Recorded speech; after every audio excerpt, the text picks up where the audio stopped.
Smart infrastructure, তারপর হচ্ছে modern housing, তারপর হচ্ছে স্মার্ট নেটওয়ার্কিং এবং ট্যুরিজম ড্রিভেন গাজা তৈরি করতে যাচ্ছে মার্কিন যুক্তরাষ্ট্র। গাজা সিটির বা পুরো গাজার চেহারাই পরিবর্তন করে ফেলতে যাচ্ছে।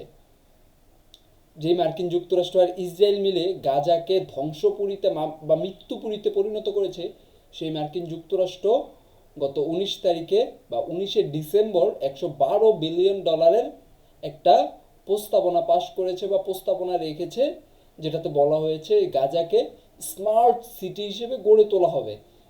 এমন এমন কিছু ভিশন তুলে ধরা হয়েছে, যেটাতে বলা হয়েছে গাজা আসলে দুবাইকেও ছাড়িয়ে যাবে, মিয়ামিকেও ছাড়িয়ে যাবে, নিউ ইয়র্ককেও ছাড়িয়ে যাবে, এমন কিছু ভিশন দেখানো হয়েছে। কিন্তু 32 পৃষ্ঠার এই প্রতিবেদনে কোথাওই যেই প্রায় 20 থেকে 24 লাখ প্যালেস্টাইনিয়ান আছে, তাদের কথা একবারও উল্লেখ করা হয় না। হয়তোবা তারা ভুলে গেছে যে আসলে এখানে কিছু প্যালেস্টাইনিয়ান আছে, তাদের কথা একবারও উল্লেখ করা হয় না। শুধু এটাই না, গাজাকে ভাগ ভাগ ভাগ ভাগ করে কিভাবে ইসরায়েলকে বুঝিয়ে দেওয়া যায় বা ইসরায়েলের দখলে দেওয়া যায়, এইটার পরিকল্পনাও এখানে খুব সুন্দরভাবে গুছিয়ে লেখা হয়েছে।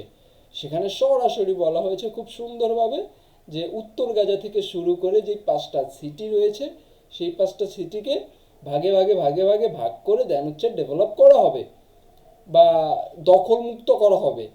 আর এর মধ্যে রাফা সিটিকে, যেটা হচ্ছে মিশরের বর্ডারে, রাফা সিটিকে হচ্ছে ডিপ্লোম্যাটিক জোন হিসেবে ঘোষণা করা হবে, স্পেশাল জোন হিসেবে ঘোষণা করা হবে। এখানে ডিপ্লোম্যাট, তারপর হচ্ছে গাজার নিয়ন্ত্রণ যাদের হাতে থাকবে তারা, তারপর হচ্ছে ইন্টারন্যাশনাল বিজনেসম্যান যারা ওইখানে বিনিয়োগ করবে তাদেরকে ওইখানে একটা জোন করে দেওয়া হবে, ওইটা হবে সিকিউর জোন। আর ওই সাইডের কথা খুব ভালোভাবে ক্লিয়ার করা হয়নি, বলা হয়েছে ওই সাইডগুলোকে ধাপে ধাপে ধাপে ধাপে ডেভেলপ করা হবে। আর উত্তর গাজা থেকে ইসরায়েল যাতে আস্তে আস্তে আস্তে আস্তে গাজাকে দখল করতে পারে সেই পরিকল্পনা চলছে।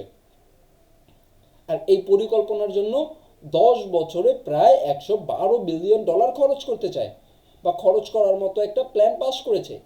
এর জন্য এটা আবার 19 তারিখ হচ্ছে পাবলিশ করেছিল ওয়াল স্ট্রিট জার্নাল। তারা হচ্ছে বলছে আর কি, তারা বলছে যে এটা গোপন নথি, মার্কিন কংগ্রেস এখনো এটা রিলিজ করেনি, বাট আমাদের হাতে এসেছে, আমরা রিলিজ করে দিয়েছি। তো মার্কিন যুক্তরাষ্ট্রের একটা সংবাদ মাধ্যম মার্কিন প্রেসিডেন্ট চাওয়া ছাড়া বা মার্কিন কংগ্রেস চাওয়া ছাড়া তারা আপলোড করে দিচ্ছে আর কি, তারা পুরো বিশ্বকে দেখিয়ে দিচ্ছে তারা এই পরিমাণ স্বচ্ছ আর কি। তো এই হচ্ছে বিষয়। তো এটা তৈরি করেছে কে কে? এটা তৈরি করেছে হচ্ছে মধ্যপ্রাচ্য বিষয়ক দূত, মার্কিন যুক্তরাষ্ট্রের মধ্যপ্রাচ্য বিষয়ক দূত স্টিভ উইটকক, আর হচ্ছে জ্যারেড কুশনার।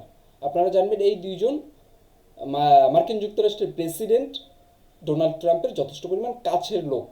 আর এরা কথা বলা মানে মোটামুটি প্রেসিডেন্ট কথা বলা, এমন একটা পরিস্থিতি এখন। জ্যারেড কুশনারের আরেকটা পরিচয় আছে যেটা আপনারা অনেকেই জানেন। জ্যারেড কুশনার হচ্ছে ডোনাল্ড ট্রাম্পের মেয়ের জামাই এবং একজন কট্টর ইহুদি। আর ল্যারি অ্যালিসন, যিনি হচ্ছে ওরাকলের প্রেসিডেন্ট হচ্ছে ইসরায়েলের জন্য সবচেয়ে বড় দাতা। আর এখন প্রেজেন্ট টাইমে ইসরায়েলের জন্য সবচেয়ে বড় কূটনৈতিক দাতা বা সবচেয়ে বড় কূটনৈতিক শক্তি হচ্ছে এই জ্যারেড কুশনার। সরাসরি ট্রাম্পকে দিয়ে যা করানো দরকার, যা বলানো দরকার, সরাসরি জ্যারেড কুশনার করায় বা এত কাছে। এর আগে কখনোই কোনো প্রেসিডেন্টের এত কাছে কোনো ইহুদি বা এত প্রভাবশালী ইহুদি প্রেসিডেন্টের উপর প্রভাব বিস্তার করতে পারেনি আপনি বলতে পারেন।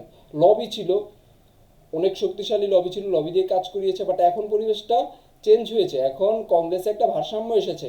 সেই ভারসাম্য থাকা সত্ত্বেও মার্কিন প্রেসিডেন্টের মেয়ের জামাই হয়ে জ্যারেড কুশনার যথেষ্ট পরিমাণ প্রভাব বিস্তার করছে। এর আগেও আপনি যত প্রেসিডেন্ট দেখবেন সবারই আশেপাশে কোনো না কোনোভাবে ইহুদি লবি ছিল। যেমন গতবারের প্রেসিডেন্ট, আগের প্রেসিডেন্ট আর কি, জো বাইডেন যেটি ছিল, ওনার ওয়াইফও একজন ইহুদি ছিল। তো কোনো না কোনোভাবে কানেক্টেড। বাট এখানে জ্যারেড কুশনার যথেষ্ট পরিমাণ প্রভাব বিস্তার করছে। ইভেন 2 থেকে 3 দিন আগে সরাসরি ডোনাল্ড ট্রাম্প প্রেস ব্রিফিংয়ে এসে বলছে, আমি ইসরায়েলের জন্য এত কিছু করেছি যে আমি আসলে কাগজ ছাড়া আসতে পারিনি, আমি এই পেপারসগুলো নিয়ে এসেছি, এখানে লেখা আছে আমি ইসরায়েলের জন্য কি করছি। যাই হোক, আমরা বের হয়ে যাচ্ছি। গাজায় যেটা পরিকল্পনা করেছে $112 বিলিয়ন, এর মধ্যে 20% দিবে মার্কিন যুক্তরাষ্ট্র।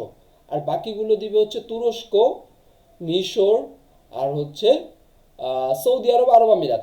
এদের সাথেও মোটামুটি আলোচনা কনফার্ম হয়ে গেছে, এবং মার্কিন যুক্তরাষ্ট্রের 20% যারা বিনিয়োগ করবে, যে বিজনেসম্যানরা বিনিয়োগ করবে, তাদের কাছেও এই প্রস্তাবনা রাখা হয়েছে।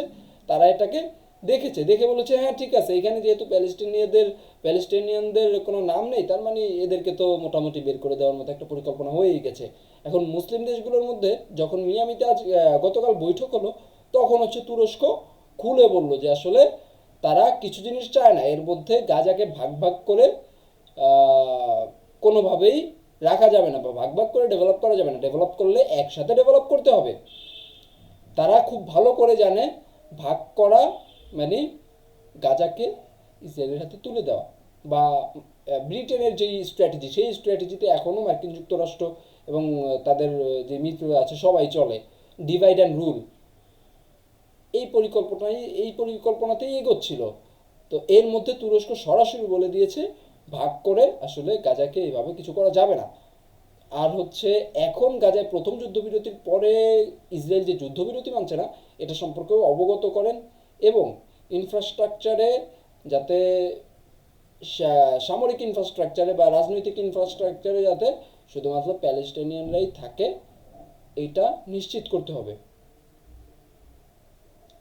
এই প্রস্তাবগুলো তুরস্ক আমেরিকার কাছে রেখেছে, কিন্তু আমেরিকা ওই 32 পৃষ্ঠার কোথাওই প্যালেস্টিনিয়ানদের সম্পর্কে কিছু বলেনি। তারা বড় বড় ইনফ্রাস্ট্রাকচার তৈরি করবে, তারা অর্থনৈতিক ডেভেলপমেন্ট করবে, কারখানা করবে, সব কিছু করবে, বাট ওইখানে প্যালেস্টিনিয়ানদের কিছু বলা হয়নি, কোনো কথা বলা হয়নি। তাদের কোথায় রাখা হবে, তাদের জন্য কি কোনো ক্যাম্প তৈরি করা হবে, তাদের জন্য কি কোনো ঘর বাড়ি তৈরি করা হবে, এরকম কিছু বলা হয়নি। তারা একটা স্পেশাল জোন তৈরি করতে যাচ্ছে। এর মধ্যে আবার এই পরিকল্পনা পাশ করার আগে সরাসরি ইসরায়েলের সাথে যোগাযোগ করা হয়েছে যে ইসরায়েল, আমরা এটা করতে চাচ্ছি, তোমরা কি এটাতে অসম্মতি জানাও। তারা সরাসরি বলছে হ্যাঁ ঠিক আছে, এখানে যেহেতু নিজেদের মতো করা হয়েছে, সেক্ষেত্রে নিঃসন্দেহে কোনো প্রবলেম নেই। এই হচ্ছে বিষয়, এই হচ্ছে গাজা পরিকল্পনার মূল বিষয়বস্তু। আর এই প্রজেক্টের নাম দেওয়া হয়েছে সানরাইজ প্রজেক্ট সানরাইজ। তারা খুব সুন্দর সুন্দর নাম দেয়, যেখানে অঘটন ঘটাবে সেখানে খুব সুন্দর সুন্দর নাম দেয়। এই হচ্ছে বিষয়। এখন গাজাকে মোটামুটি খালি করার একটা পরিকল্পনা সম্পূর্ণ করেছে। এখন দেখা যাক আগামী দিনগুলোতে কি হয়। হামাস মোটামুটি যথেষ্ট পরিমাণ দুর্বল হয়ে পড়েছে, এবং হামাসের যে সমর্থকগুলো ছিল, আপনি বলতে পারেন তুরস্ক, কাতার, এই সমর্থকদের হচ্ছে মার্কিন যুক্তরাষ্ট্র বাগিয়ে নিয়েছে। এখন যদি এই দুইটা দেশ এবং হামাস মিলে ডিপ্লোম্যাটিক্যালি হ্যান্ডেল করতে পারে তাহলে তো ভালোই, বাট মার্কিন যুক্তরাষ্ট্র এবং ইসরায়েল মিলে যেই পরিকল্পনা বাস্তবায়নের দিকে এগোচ্ছে, এটা আসলে গাজাবাসীর জন্য কোনোভাবেই ভালো না। এখন দেখা যাক আগামী দিনগুলোতে কি হয়। আশা করা যায় তুরস্ক, কাতার এবং হামাস ডিপ্লোম্যাটিক্যালি চাপ দিয়ে হলেও কিছু একটা করবে, এইভাবে ছেড়ে দিবে না। এই 32 পাতার যেই প্রজেক্ট সানরাইজ, এটার উপর ছেড়ে দিবে না। আসলে এটা হচ্ছে গাজাবাসীদের সেখান থেকে বের করার একটা পরিকল্পনা।